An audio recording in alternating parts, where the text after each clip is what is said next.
Hi.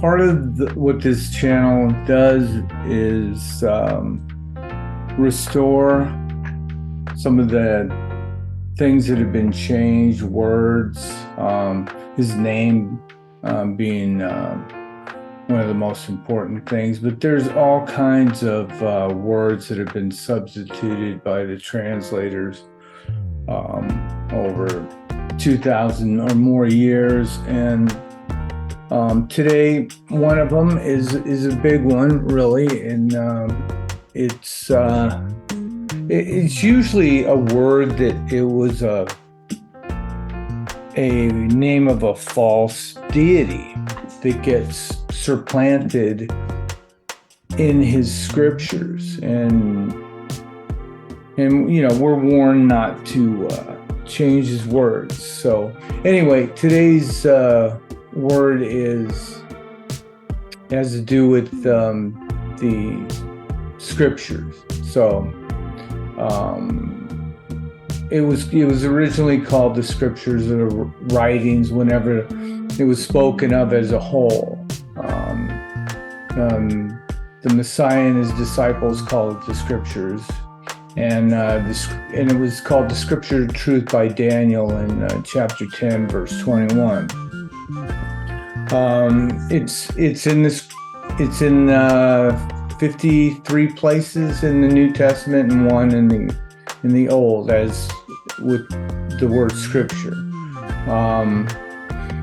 Although it's true, parts of scripture or individual books are called books or scrolls, which are byblos or biblion in Greek, but byblos or biblion only refer to individual books or sections of the scripture. Nowhere is it used to designate the complete writings as the scriptures. But if you go back to the Old Testament, the Hebrew word was first used was the Sefer or Sefer, which in Hebrew meant proper writing or properly writing,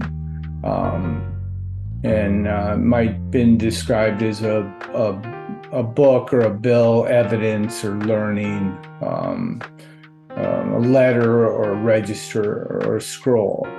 In the New Testament, the translators then started using Greek, which in my estimation is changing the word. The byblos definition in Greek is defined as properly the inner bark of the papyrus plant. So it went from the Hebrew meaning of writing to now we have the inner bark of the papyrus plant, which, and by their definition in Greek, was a sheet or a scroll, so it's a piece of paper, basically. So it goes from describing writing, evidence, learning, to a piece of paper. So anyway, you'll as we go, you'll understand why this is wrong. When they changed it to this Greek name, back in the time that this was used in ancient days. All the documents were written on papyrus, which was imported from Egypt, and it came through this Phoenician seaport, Gabal, which was also called byblos or biblion. The name biblios is, like I said earlier, is Greek papyrus, so we get this English word from the Greek, which is Bible. It's derived from byblos as the papyrus book. It was well known that the seaport was home of Phoenician sun deities and was founded by Baal Kronos, and at the seat of Adonis, and once contained a large temple of Adonis. The sun god was associated with the Lady of Byblos. Byblos was the ancient Phoenician port city of Gabal, called Byblos by the Greeks. On the coast, and it was on the coast of the Mediterranean Sea, what is known today as Lebanon. This city of Byblos was named after a female false god, Byblos, also called Bible. This pagan goddess was also the granddaughter of Apollo, the Greek sun deity. Byblos was also a name for Venus, the goddess of sensuality among the Greeks. I got that from S.H. Langdon's book, The Mythology of All Races. Another book I was looking at was Middle East and Africa International Dictionary of Historical Places by Trudy Ring, and it says that the Temple of Balat Gabal was the first known monument on the coast of Canaan and was built around 2800 BC, and it was maintained for centuries, and it continued to be used by the Romans. This sun worship temple was dedicated to the presiding goddess Balat Gabal, known as the Lady of Byblos. And they were saying she was in Egypt, was identified with also Hathor or Isis, the false goddesses. I was looking at another journal by Anna Elise Zernecki entitled The Lady of the Titles, the Lady of Byblos in Search for Her True Name.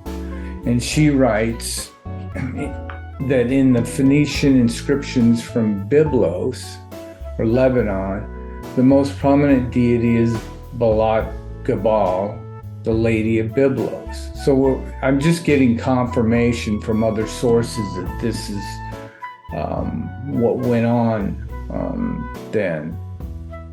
She has been identified with Astarte, Anat, Asera, Aphrodite, Isis, and Hathor. It's more confirmation. These pagan sun god worshippers, they would change the names as they go on. It's part of their trying to hide themselves, and that's what they did. That's what they still do to this day. And it says more in her journal, the urge to find her true name is based on the assumption that the Lady of Byblos cannot be a proper name. The paper uses categories of linguistics to demonstrate that the Lady of Byblos can be a proper name. As the conventions of writing in two Biblian inscriptions distinguish between proper names and titles, they are a means to prove that the Lady of Byblos was indeed a proper name by the ancient Biblians. She also writes that Astarte came from Asherah, and we all know, from reading the scriptures, that that's a false goddess that we're warned about within the scriptures. So they changed the names to hide, and that's why they keep people like you and I off guard till we really, get out our shovels and dig into this stuff. And then you see this is apparent the way they did that. And we'll say names of something and we think it means one thing, but really we're calling something that's familiar to us by the name of a false deity. And it's that, to me, it's just insidious, especially when you're replacing words in the scriptures from the original Hebrew translation to and replacing it with some Greek goddess. It's satanic to me. It's very satanic. It's the work of the enemy through misguided men or evil men that are doing this on purpose. I was looking at another book called The Queen of Sheba, Legend, Literature, and Lore by Deborah M. Coulter Harris. She says that according to another book, Leeming and Page's book, Goddesses, Myths of the Female Divine, that this Astarte, which was also known as Byblos, plunged to the earth near Byblos, landing in a fiery explosion near Lebanon, where she left a sacred stone. And then the people later built a temple on that site. During that time, Byblos was an Egyptian colony. So her Egyptian name, Astarte, was used. And she's saying, this Deborah Coulter Harris is saying, she's also known in that area by the following names: Balat, Belet, Baltis. See how they use all the same different names for the same deity that they're worshiping, and they have statues up there. And Balat Gabal, we heard that one earlier. And whenever they say Balat Gabal, they know her as Lady of Byblos. And that's what it says here too. And let's see, they're talking about, there's a town nearby in Lake Athashia, if I pronounce that correct. It's near Byblos, where her temple was located. She also says in her book, the Arabian name for Sheba, Balkis, Bilqis, was derived from Balat, the Lady of Byblos. Again, these hiding the deity by changing the name. That's what they do. That's what they did. That's what they still do. She was a female counterpart of the Phoenician god Baal. Now like Ashtaroth, we've heard of Baal in the scriptures and warning about that, and Yahuwah sent his prophets to kill the prophets and priests of Baal. So naming the book, the scriptures, after the female counterpart of Baal, that's not good. That's not good. That to me sounds like the work of our enemy. And also, she was considered to be the equivalent of Astarte and Ishtar, who were also descended from original ancient Sumerian gods. So that sounds familiar again. One more area, or this that I was reading was worldhistory.org. Excuse me, let me take a sip of water. Sorry about that. Byblos was the ancient Phoenician port city of Gabal, called Byblos by the Greeks, on the coast of the Mediterranean Sea in what is today Lebanon. It's, again, I'm repeating things, but it's just trying to get more confirmation from different areas so we can be confident that this is a thing here.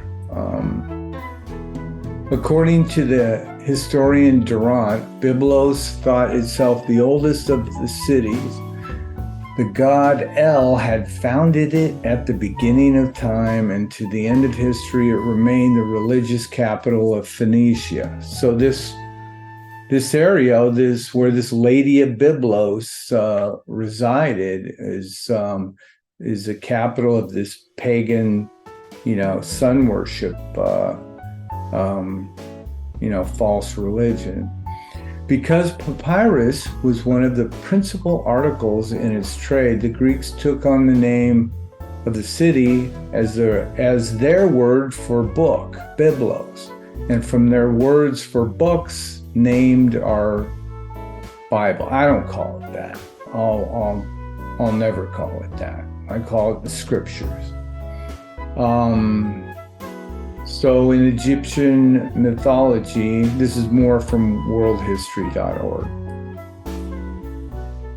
Byblos is cited as the city where Isis located the body of her dead husband, Osiris. We heard earlier in some other articles and journals and books that they related Byblos to Isis. So here we go again. Where Isis located the body of her dead husband Osiris in the trunk of a tree that had grown around him after his murder by his brother Set. And tree worship, that's a whole nother subject, and that's where you get the tree worship from, but I'm not going to go there right now. I'm going to continue.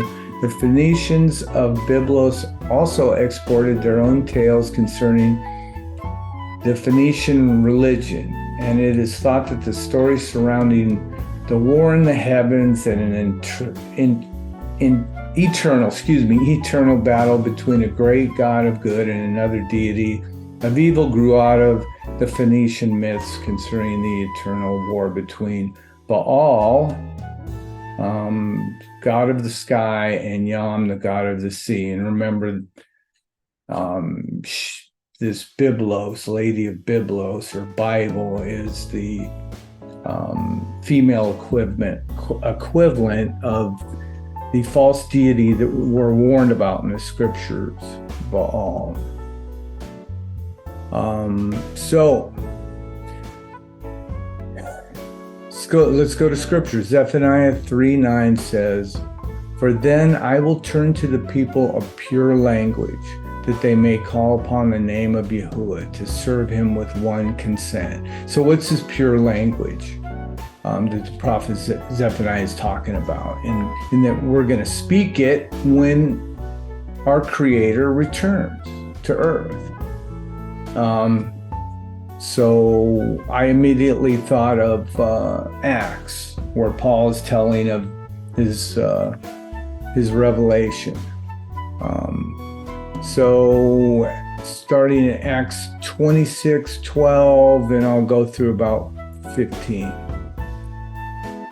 "While thus engaged, I was journeying to Damascus with authority and commission from the chief priest. At midday along the highway, O sovereign, I saw a light from heaven, brighter than the sun. It was shining around me and those who journeyed with me. And when we had fallen to the ground, I heard a voice speaking to me, saying in the Hebrew language, 'Shaul, Shaul,' not Paul, because that's not Hebrew. Hebrew, if the Messiah was speaking, this is who was speaking to him, was speaking to Paul, he wouldn't have said Paul, he would have said Shaul, because that's Hebrew for Paul. Why do you persecute me? It is hard for you to kick against the prods. And I said, who are you, Master? And he said, I am Yahusha. That's the Hebrew name for the Messiah. I am Yahusha, whom you persecute. In the pure language, his name was Yahusha. The pure language is what our deliverer spoke, which is Hebrew. And Shaul spoke Hebrew. Go look at Acts 21:40 and 22:2. And this is a restoration, I know the name of the channel is Red Pill Your Religion. Well, this is part of it. And when you start to red pill your religion, you realize that you need to be part of a restoration. Luther, they say he was the head of a reformation. Well, he didn't go far enough, in my opinion. So we need a full-blown restoration, and it's going on. It's happening. A lot of people more have been doing it longer than I have, and I'm just trying to add to it the best I can. So we need to continue this restoration to the pure language, and like I said, it's already started, and it's going to be completed upon the return, when he returns. And it's been told through his prophecy, and then his prophet Zephaniah was speaking about that. And I don't think it's accepted, in my opinion, that the New Testament was originally written in Greek. I think there's enough authorities that base it upon evidence that that it wasn't all that the New Testament, the majority of it, if not all of it, was written in Hebrew or Aramaic, because Hebrew was the only language spoken from Sinai, and all of Israel heard and understood it. So again, we in the New Testament, where we just read that Yahushua spoke to the apostle Shaul in the Hebrew language. On the other hand, Greek, like all the other languages of the nations, was a pagan language. And it's been there for a long time. I believe that Yahuwah is the Hebrew name for our Creator. The translators that removed his name long ago have told you that his name is the Tetragrammaton, which is Greek for the four letters, and they cannot pronounce it, or some say they will not pronounce it. But we're supposed to proclaim his name. It says that all throughout scriptures. Excuse me.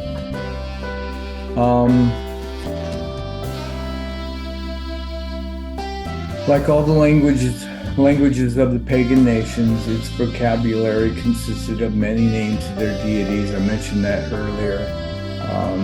The reason they did that is they're not guided by the law of Yahuwah that prohibits his people from using other names or images in which to worship him. If you go to Exodus 23:13, he says that there, make no mentions of the names of other mighty ones, nor let it be heard from your mouth. I'll go over another teaching sometime where when you're teaching, there's examples in the scripture where I believe you can say the words teaching, but to use them for a replacement word that shouldn't be there, his name,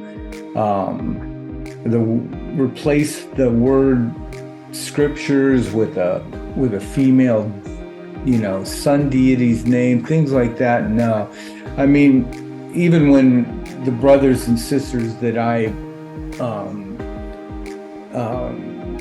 have relationships with, and we talk every week, we know that, for instance, the days of the weeks are the names of pagan deities, like Woden for Wednesday. So when I'm talking to them, I don't say Wednesday. I may, for teaching purposes like this, but I'll say the fourth day. And Sunday, the sun's day, that's pagan. If I'm talking to them, I'll say, oh yeah, we're gonna go over here on the first day, because that's the first day of the week. So you get my drift. For teaching, yeah, but not for using it for a label. Anyway, so John 1:1 says, "In the beginning was the Word, and the Word was with Elohim, and Elohim, and the Word was Elohim." Here it says in John 1:1 that the Word is Elohim. So I'm asking you, if Elohim is the Word, if the Creator is the Word, should we be giving him the name of a false goddess called byblos or Bible? I don't think so. I do not think so. Here I have the Strong's definition for the word scripture is kathab, which means to write, to record, write down, to be written. So also the root from that is Strong's H3789, and that means word written, to write, or you wrote. It never uses the Greek definition of papyrus, which is something to write on, a piece of paper. Here the definition of the word scripture is the act of writing or recording. Yahuwah is the Word. He is not a piece of paper or a papyrus plant, and he's certainly not a Greek sun goddess. So I'm done. Thank you for listening.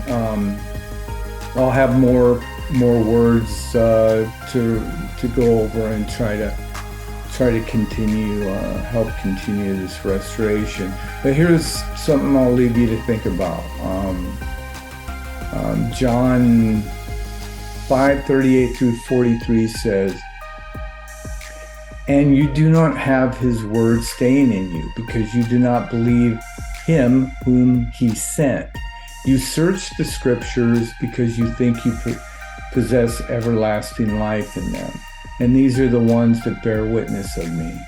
But you do not desire to come to me in order to possess life. You do not receive esteem from men, but I know you, that you do not have the love of Elohim in you. I have come in my Father's name, and you do not receive me. If another comes in his own name, him you would receive. Remember, his name is not Hebrew. His name is Hebrew. It's not English, Greek, or Latin. Have a great day. Thank you for listening.